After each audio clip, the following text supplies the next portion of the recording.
What's up, guys? Welcome to another video for Brown Dust 2. Today I want to go in depth into gearing. This is kind of a big topic. There's a lot of information. I hope I can do a better job than I did on my last recording for this. I went for like, I don't know, 50 minutes or so. I think that is way too long for people to like go and listen through, so I'll try to move quicker and try to speak like more generally. And if you guys need more information about specific things, let me know. I will either do another video going more in depth, or I will pin a comment or anything like that. So okay, so let's start with the gear crafting life skill itself. We have two characters that can gear craft, Fred and Lila. Do not use Fred, because Fred is a 3-star, and his skill, when you click on it, it goes only to expert. You need your max rank to be legendary, not expert. Because on expert he can only craft SR equipment maximum, so you will not be able to get the biggest dick gear, the UR equipment. So when you go into life skills and you go into gear craft, you will not be able to craft any of those nice shiny pieces. So make sure to level Lila instead. If you still don't have her, you did not pull her, you can actually recruit her with a 4-star contract at the inn in chapter 6. She's a static character, so after you beat chapter 6, go to the pub or inn, and she will be standing on stairs.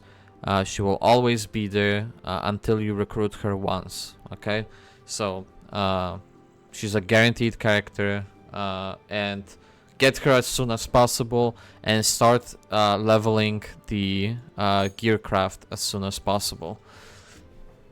Now, in terms of leveling your gearcraft ability, what do I recommend doing? Well, it depends what kind of approach you want to go for. You have basically two choices. You either want to progress your account and make the best gear available so your characters are stronger, and also do the collection buff so you get the most like passive stats for your whole team. Or you can go for the most efficient route of going to the UR equipment as soon as possible, so you can craft UR equipment as soon as possible. Now, I went with the first route, so I went with making my team strong now with the equipment and doing the collection buff. But I don't think either of those approaches is wrong. It just depends like what you want to do. Do you want to rush for the UR equipment most efficient way, or do you want to take your time? Up to you. If you want to rush, what I would recommend is pick an item that doesn't require materials that are useful in UR equipment crafting, and that to me the legendary or the N rarity sword. And by the way, use the N rarity gear to level up your crafting, because it's like the least heavy on the materials, so you will save the most materials crafting this, even though it gives you the least experience per craft. With materials you can just craft more of them than you would with blue gear, for example. So if you're crafting anything above green, you will be losing experience per material in terms of efficiency. The one I recommend crafting again is the sword, because it uses peat, which is pretty easy to get because it's a guaranteed steel material from chapter 8. So you can get a lot of it very quickly, a couple of days, and you will be swimming in it. So very easy resource to get. Iron itself is not that common, but you will be farming for gold ores, and because you will be farming for gold ores, you will be getting the iron ore every now and then, and iron ore is not required at all actually. Same for bronze ore. Neither of those two are required for UR equipment, so you can use those and waste them as much as you want, because you will never use them for UR equipment. You will only use them for SR, R, and N equipment. So sword to me is like the main priority, main obvious choice, because that one is the cheapest and the least important materials it uses. Anything that uses wood is absolutely a no, because wood will be one of your main bottlenecks. And anything that uses gold also is a huge no. Granted, I don't think anything uses gold, any of the pieces, so you don't have to worry about gold. The rest materials, I still think cloth and leather is more important than peat, so again, swords are just the best way to go, and on top of it you want to use physical teams anyway, so I feel like swords are just like perfect. Now, if you're going for the second approach, I recommend crafting for collection buffs then. So spread the items you're crafting. To check your collection, you can go to home menu, go to collection and gear, and you can check what buffs you've got. So basically I recommend you start crafting piece by piece. Start with the damage pieces and then go into defense pieces, and I would try to make the physical buffs first, unless you're building magical team, but magical teams are weaker because they don't have 3-star arenas that's super accessible. So I would recommend you to go for physical teams, but if you only have magical units and you really want magical, then obviously prioritize magic instead in terms of the buffs. But I would recommend you crafting multiple swords until you hit all 4. Then you can go to gloves, all 4, and then you can craft probably the helmet and chest piece, right? And then rings, obviously, to get all physical buffs. And then you can go to staff, ropes, circlets, necklace, and bracelets, right? And then after that, if you hit all of them, and the green stuff should be pretty easy to hit, you can go into blue ones. In blue ones, same thing, swords and gloves should be the first, then rings, and after that you can go to armor and headgear. As you can see, I did not hit armor even though I crafted a decent amount of them, probably like 50, 60, and I still did not hit the legendary one, so I got super unlucky here. But don't stay too long, just try to get the general upgrades. And if you're missing one piece, it's fine. It's not that big of a deal. I leveled up to legendary before I hit all those collection buffs. So I stopped because they use resources and I want to craft UR equipment. So I would say the stopping point would be if you either get all of the collection buffs or if you hit legendary gearcraft before reaching the collection buffs. Then SR equipment I would completely skip because it's too expensive and it uses a lot of resources UR equipment is using. It's actually like only like, I don't know, 20% or something cheaper than UR equipment, so it's very, very expensive. So don't bother crafting SR equipment at all unless you want collection buff, but I would recommend not doing it and just wait for UR instead and craft UR. And then in UR equipment itself, we can go into the gearcraft menu instead, and I'll tell you what to craft first and what to not craft at all. So I did some testing, okay, and it seems that flat attack is kind of bad in comparison to percent attack. It feels like percent attack is... I'm 90% sure that it's gonna be always better on every single character when they're max level, and for many characters way before their max level. On my current account, with my current collection buffs and all of that, when I hit about 150 base attack, the percent attack is the same as flat attack increase. So anything that goes above 150 base attack for me right now is always gonna be better to use percent attack than flat attack. That's what I've noticed. There is some caveat to it because flat attack counts in calculation when you calculate the percent attack, or if you apply the collection buff.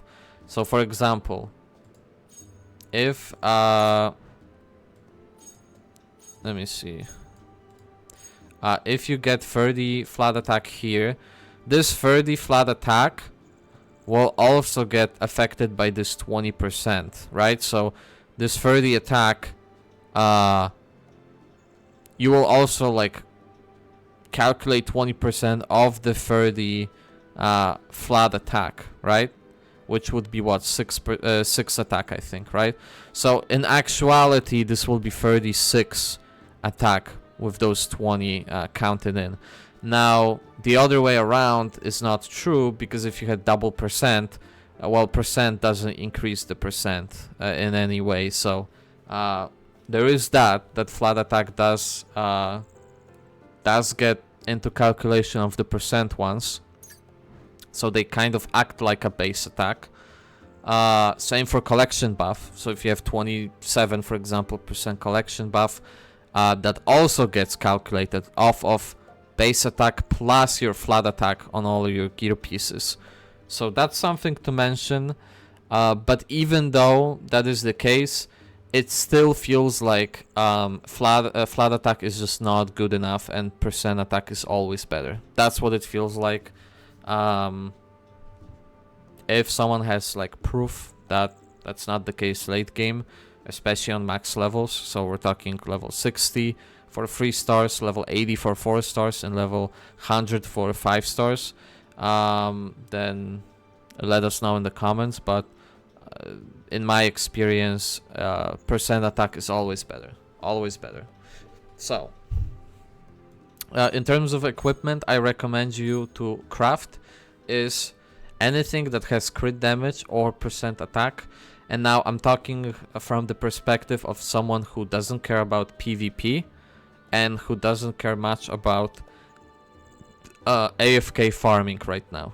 So I'm talking purely pushing the hardest PvE content if you are okay with restarting combat. This is the approach I have with my recommendation here.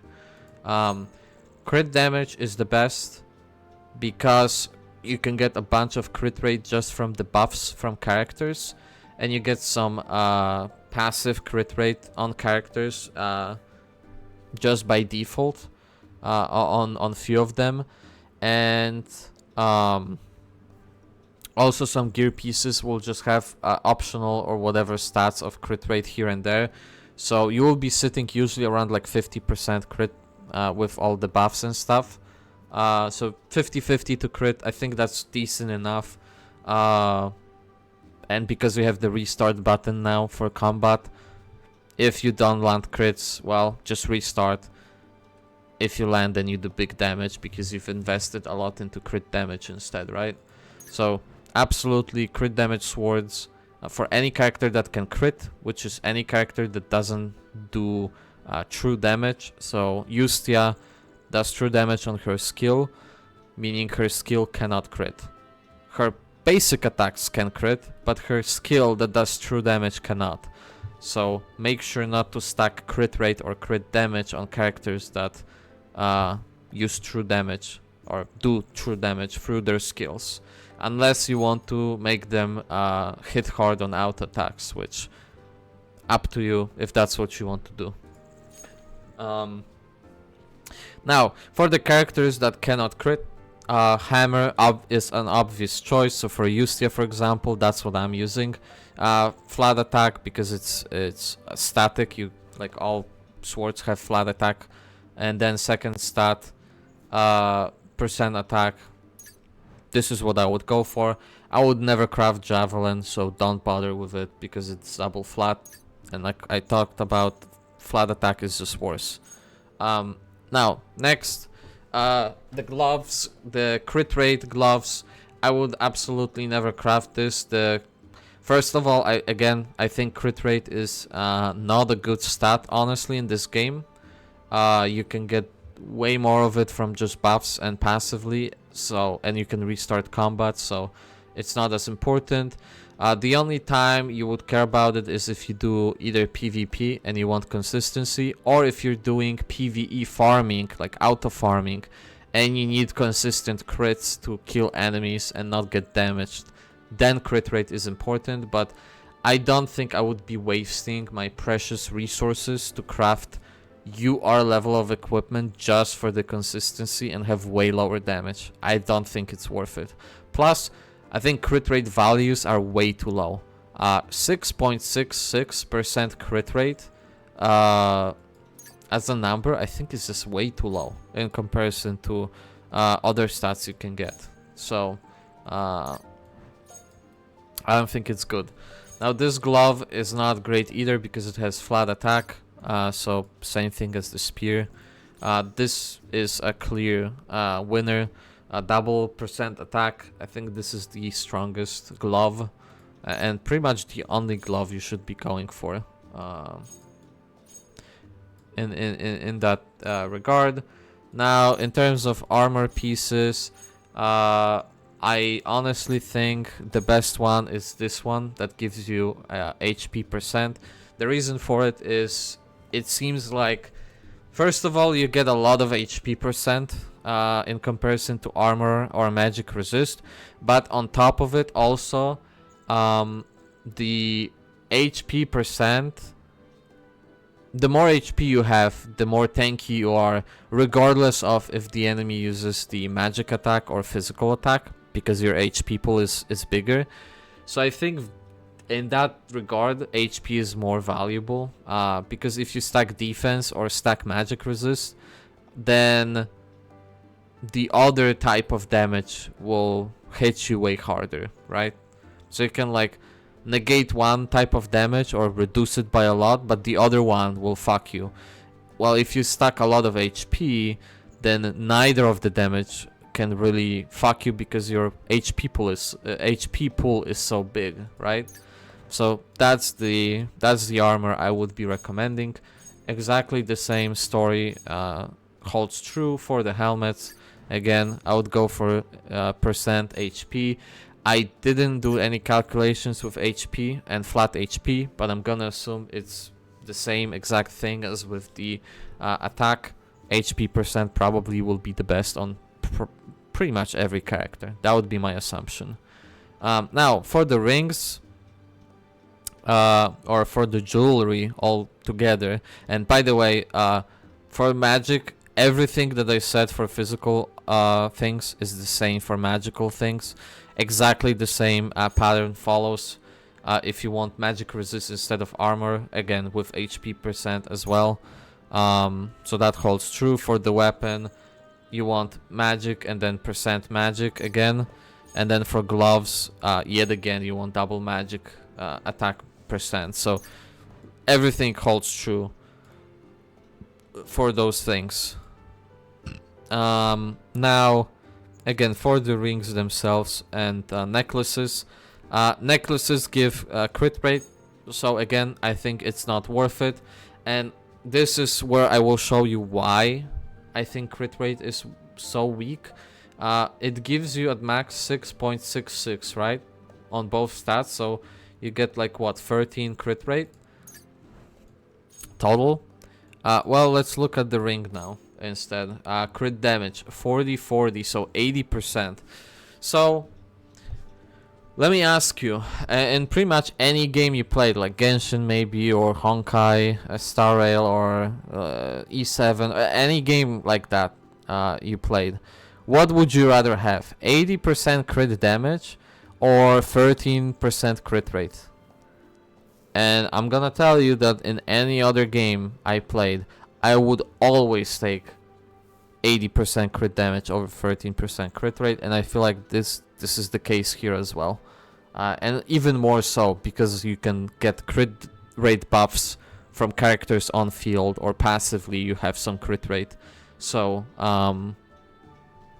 I don't think the values are close. Like usually in games like that, the gold rule is 2 to 1, meaning for every 2 crit damage you want 1 crit rate. That is usually the rule in a lot of games that have crit rate and crit damage stats. Well, if we were to follow that rule, for 80% crit damage you would want something like 40% crit rate. And then we could have a talk of like, okay, would you rather have crit rate or crit damage? But here, 13% versus 80, I think 80 crit damage is a no-brainer. So absolutely go for this. Also, I don't know why rings are way more expensive, because they are 20 fucking wood instead of 7. I don't know if that is intended. I'm hoping that this is a bug or something that they did not think about, and they will reduce the price. I have no idea why everything else costs 7, and yet for whatever reason rings are 20 wood. Like that's weird to me. I hope again this is getting fixed. Like even necklaces cost 7. So I don't know what the hell is wrong with rings specifically that they cost 20. I think this is either oversight or bug. So now you know which pieces to craft, and you know what to like, how to progress and level and all of that. Now for the materials themselves, what you want to farm is you need the platinum ingots to craft. So you will need to get gold ingots, so you will need to get gold ores.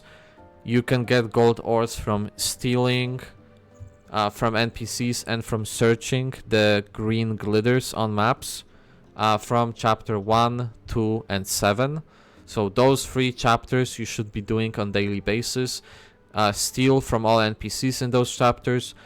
Do the green glitter search on all of those chapters, and you will be accumulating the gold.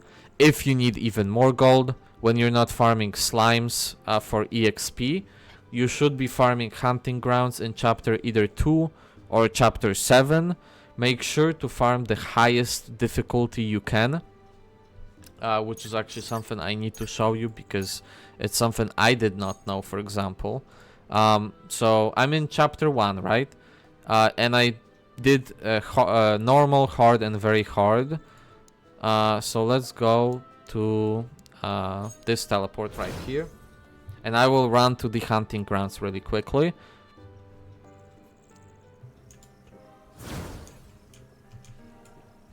Alright, let's go up.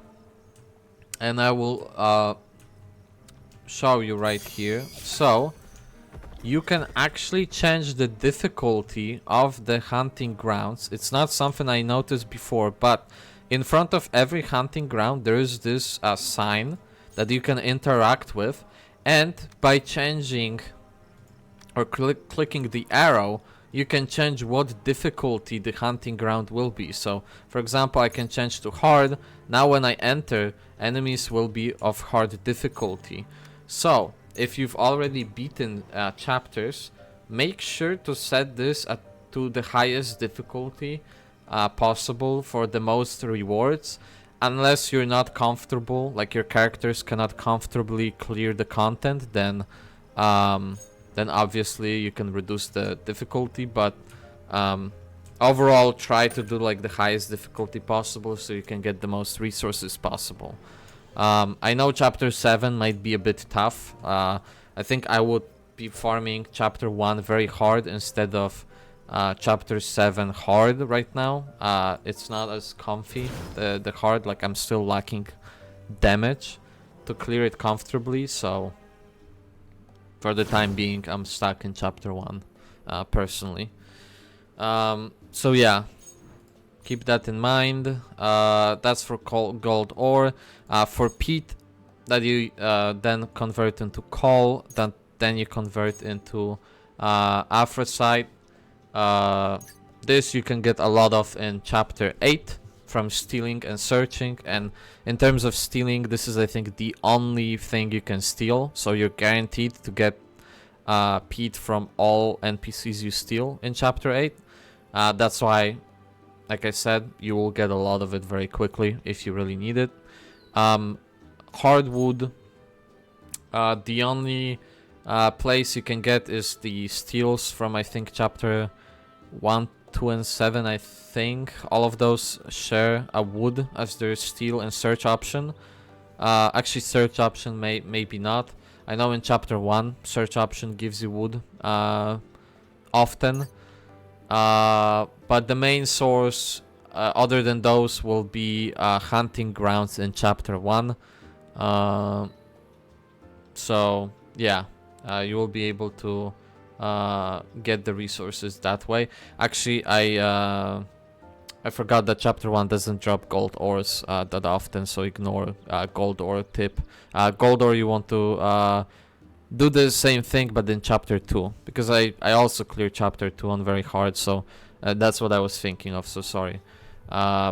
Yeah, chapter 2 on very hard for gold ore. Yeah, other than that, cloth and leather, you should be getting those two resources just with searching and stealing in chapter 1, 2, and 7 passively, and you should not be low on them. If you are low on any of them, you can go to other chapters, so chapter 3, 4, 5, and 6, I believe. You can go to those chapters and steal and search, and they will provide you with cloth and leather. So if you're low on them, then you can farm them for a few days, and yeah. Again, bottlenecks for you will be definitely the platinum ingots, aka gold ingots, aka gold ore, and then hardwood. Those will be the things that you will be low on, most likely. Alright, that's almost all. The only other thing I can talk about is just gearing itself, but for the most part I already told you how I would be gearing my units. This is an example of a really good build.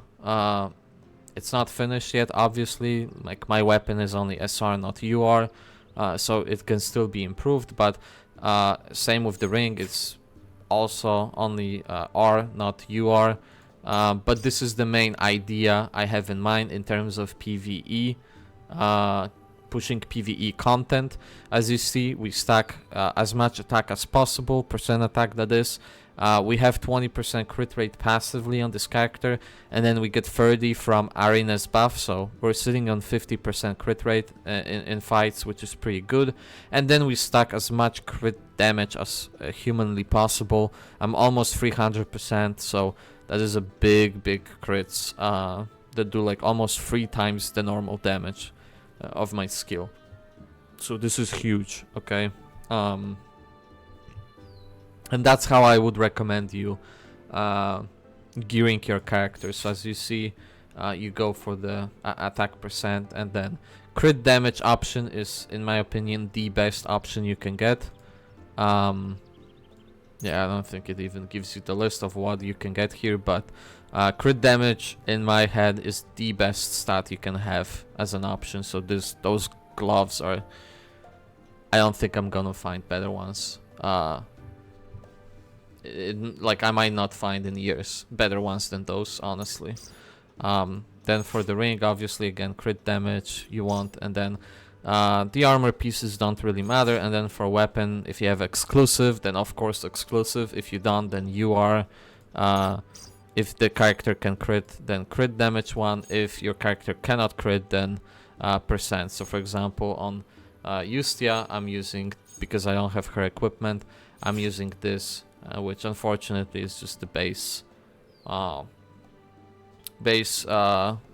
item, and I know it looks bad, but the update is coming where they will be buffing UR equipment, so this will be, those numbers will be way higher.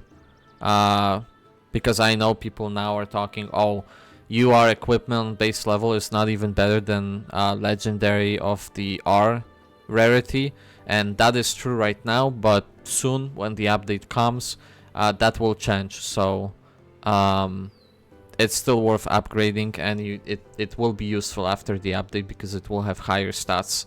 So yeah, so that is the idea. Other than that, that's pretty much it. Magic characters you would build exactly the same way, I feel like. So yeah, the gearing should be relatively simple. There's not that much variety. Attack percent, crit damage if they don't do true damage, and if they do, then, well, just stack more attack percent. That's pretty much the rule. So yeah, that's it. That's it from me, guys. I feel like this video was just cleaner and I gave you more information. If you have any more questions, then leave them in the comments below and I will try to answer them. If you have any other like requests or things you want me to cover or talk more about in terms of crafting or anything else, then same thing. Leave that in the comments below. But that's it from me, guys, for today, and until I will see you next time. Peace.